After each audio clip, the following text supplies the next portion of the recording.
they're taking jump tower. This bow is nuts, bro. Goodness. I just hit her with the... What's poppin', y'all? Welcome back to another video. My name is Hock. In today's video, you guys, I'm going to be going over all of the best console settings for Apex Legends. So Xbox One settings, PlayStation 4 settings. That's what we're going into. A lot of these settings will work for PC as well. I hope all of you guys are having an amazing day. It is nice outside where I'm living, and I'm going to go spend some time outside. I hope y'all are staying positive. Now let's jump into this video. This video is going to be longer, so there will be timestamps in the description because I'm going to go in depth on every single setting in this game, tell you exactly what I'm using, and tell you what a newer player should be using. More experienced players, I'm going to recommend use my settings, and then if you're a newer player, I'm going to tell you what you should be using. This only applies to some of the settings, and a lot of these Apex Legends settings will work on PC as well. The only time it's going to differ is for like settings or for like sensitivity settings, my bad. So let's just get straight into this video, you guys. And if you want to see these videos in action, or see these settings in action, make sure to check out my Twitch linked in the description. So interact prompt style, keep this on default. So what this does, if it's on compact, it just makes it a lot more clean and neat, but it makes stuff a lot smaller, which in my opinion I like to see it bigger. It's easier for me to see, but kind of have bad eyesight. Now button hints, I like these on. I mean, I don't know, I just like the game telling me what to do, right?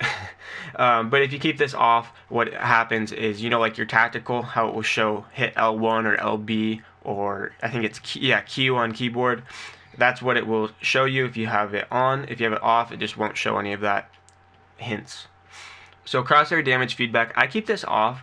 So if you guys play Call of Duty, you know you get these hit markers. If you don't play Call of Duty, what it is if you hit somebody, your crosshair will like flash, change color, or blink, kind of, right? I find it distracting, and I find it to mess up my aim.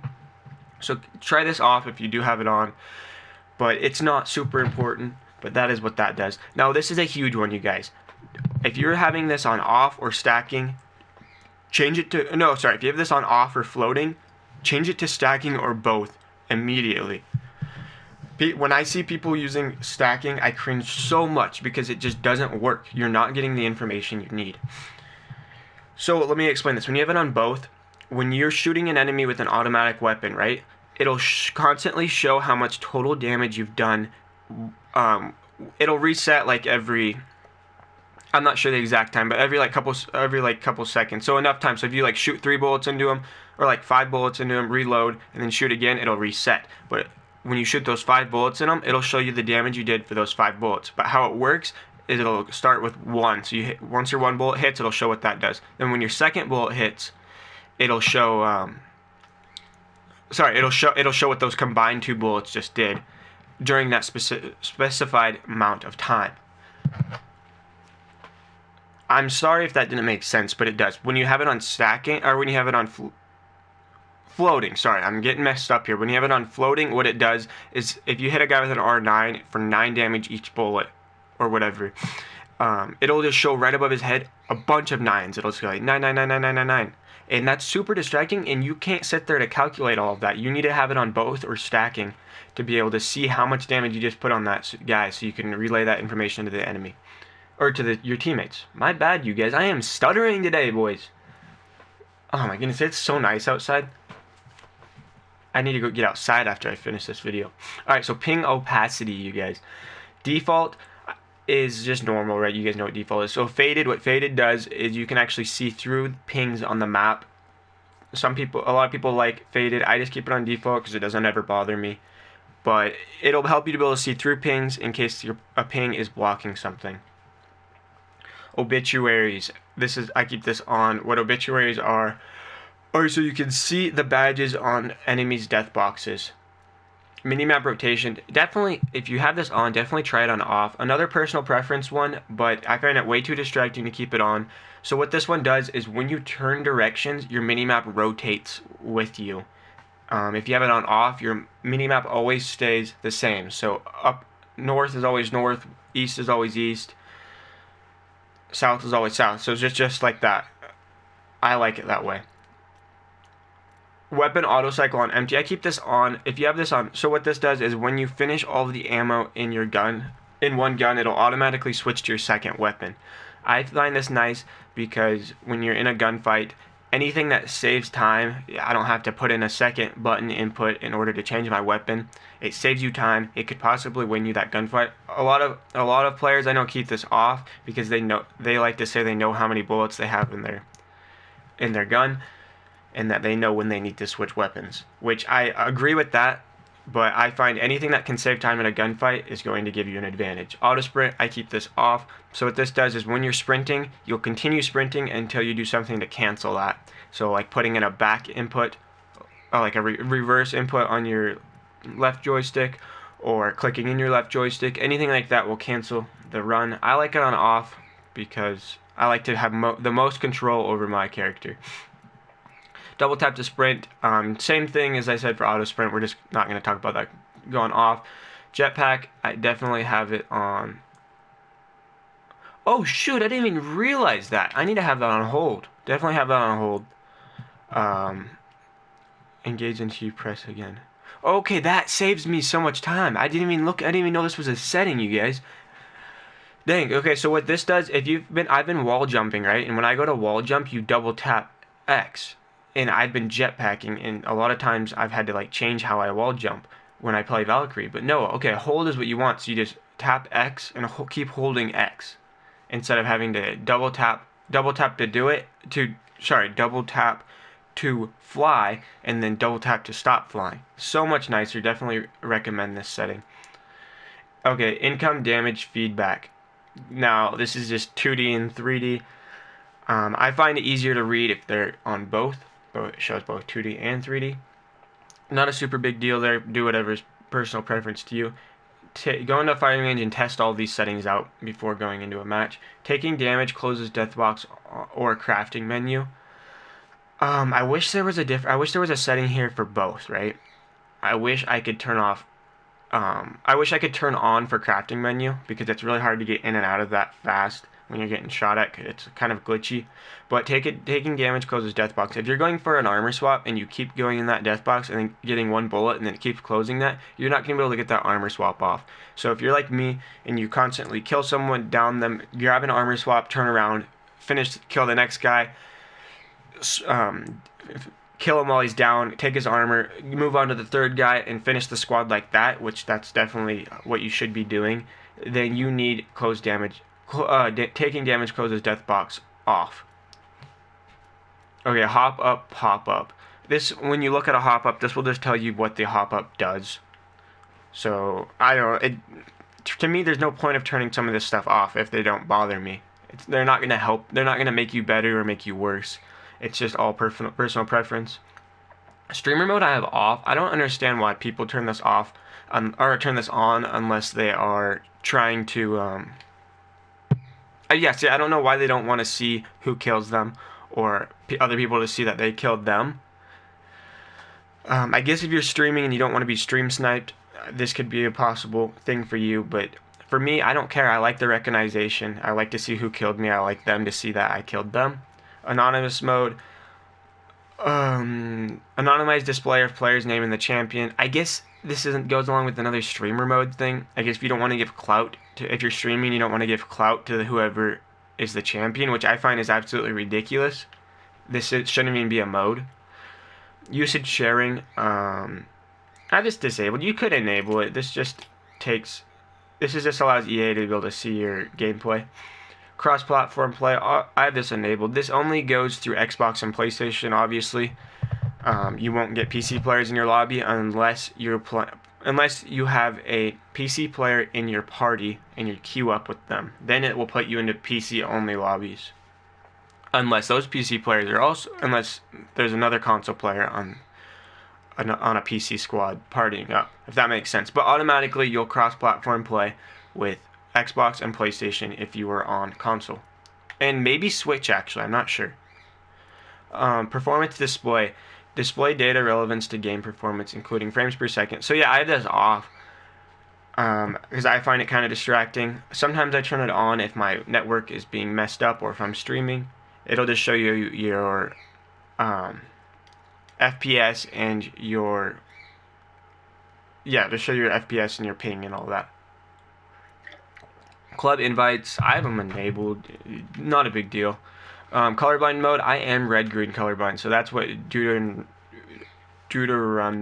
I had no idea how to say that, but this is red-green colorblind. I find it makes a lot of things a lot cleaner, but it might just be because I'm colorblind. Subtitles, I see people play with subtitles. I find them extremely distracting, so I keep them off. Assess chat features.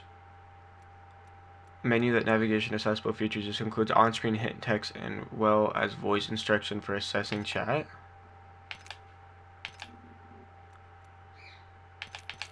No idea this was a setting. We're not talking about this. And no, okay, I've never understood what this does either. And these things aren't important. So we're moving on. These are the important settings, okay? Button layout. I actually keep mine on normal. I don't have any of my button layout changed because I have a controller with paddles on the back. So, but if you don't, I recommend changing it. I can recommend a few things, right? So for jump, I recommend using L1 and then using X for your tactical. That's a good one. So that helps. So and this goes along if you're doing that. Use your right joystick, your right thumbstick. When you push that in, so that would be R3. When you push R3, it will slide. That's going to be your crouch and slide. That's what you need to be doing, and then having L1 as your jump.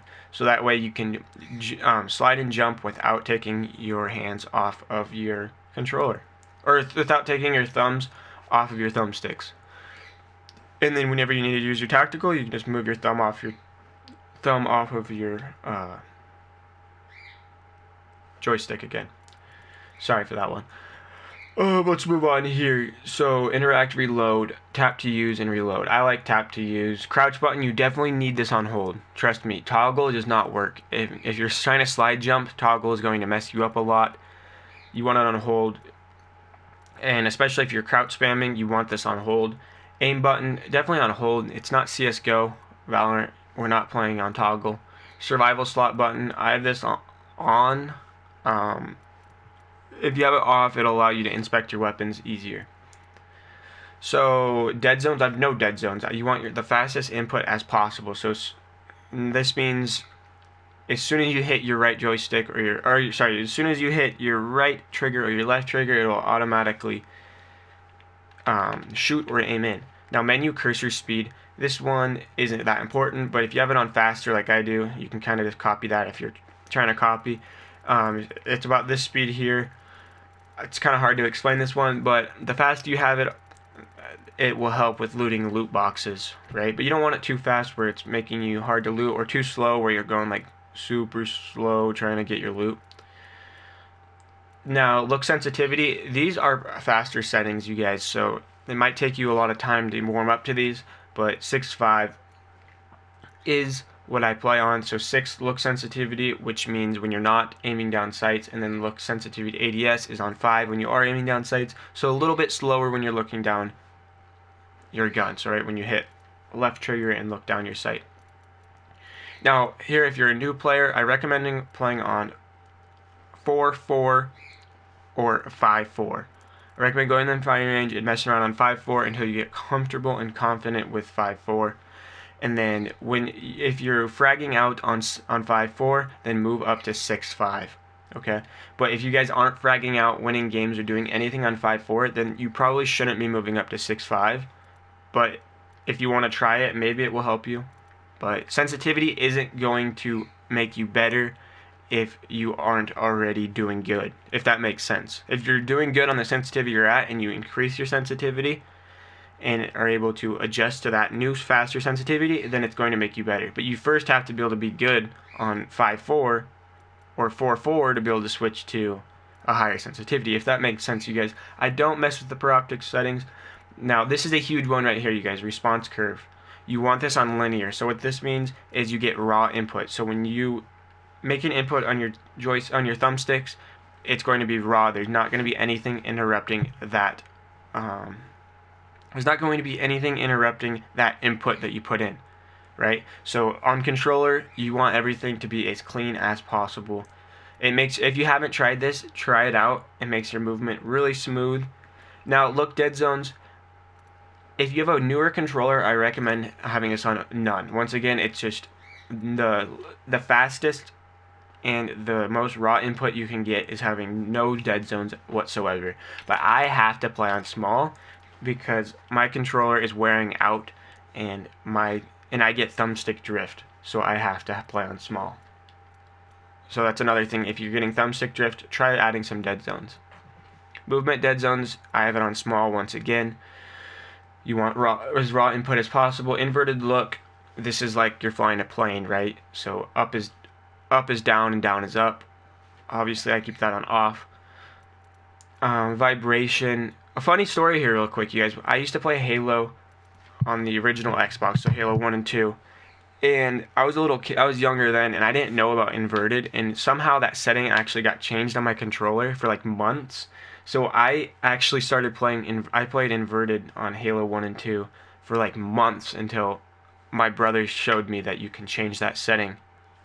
And I was super confused, but I adjusted to it pretty fast, and it's kind of a funny story. Now vibration here, this is a big one. Sorry, I just took a sip of coffee there. It's early in the morning, and I am definitely pretty tired still. But it's so nice today, you guys. I hope everyone is having an amazing day. Now, vibration off. This means when you're shooting your gun and stuff, your controller will be vibrating, and this will actually mess up your aim. A lot of people like it. I mean, it is kind of nice, but you know, we're not playing a racing game or a car game. We're playing a competitive FPS shooter where we need the most advantage on our enemies as possible. So keep this off. Advanced ALC controls, advanced look controls. I don't use these. Maybe in the future I'll look at using them, but as of now, they're not necessary. If I do end up using them, I will make a video on them. Now brightness, oh no, field of view, I mean, I put it all the way up to 110. The bigger field of view you get, the more information you're going to be able to see at once. So you want that, you guys. So what this basically means is if you have it on 90, if you have it way down here, you're gonna be having, it's like tunnel vision, right? Yeah, so it's gonna be like tunnel vision, like you're looking through a tunnel kind of, and your movements are going to seem super slow. But if you turn this all the way up, your movements are going to be able to see faster, and you're going to be able to see more things at once. Definitely need to have this on. Now sprint view shake, you want this on minimal. When you have this on normal, when you're sprinting and doing stuff, your camera actually like shakes, which is okay if you're playing like an RPG because it's more immersive, but it messes you up when you're playing, and it makes it harder to gather information. Oh, we can look at brightness here really quick. I do about 3/4 brightness because I find it to be the most satisfying and easy to see things in dark places on this rather than middle.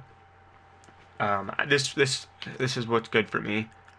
You could try it, but it definitely depends on your monitor and how your eyes view things.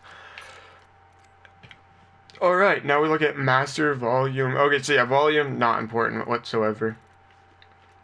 But yeah, you guys, that is going to wrap up the video here. I hope you guys did enjoy. Make sure to, if you liked the video, to just slap that subscribe button. Absolutely destroy that thing. Hope you guys did learn something from these Apex Legends settings videos.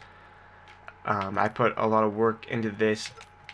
Actually, no, I didn't. Let's be honest, you guys. I showed you guys my settings, but it did take a while to make this. So I would appreciate a like and a subscribe if you did enjoy it. Want to see more content from me in the future, hit that notification bell so you don't miss out on anything. Follow the Twitch down in the description below. And that's going to be it, you guys. Discord server, super positive. I'm there every day. If someone's being negative, they get banned, permaban. There's no coming back in my server if you're negative. We've already had to ban a few negative people.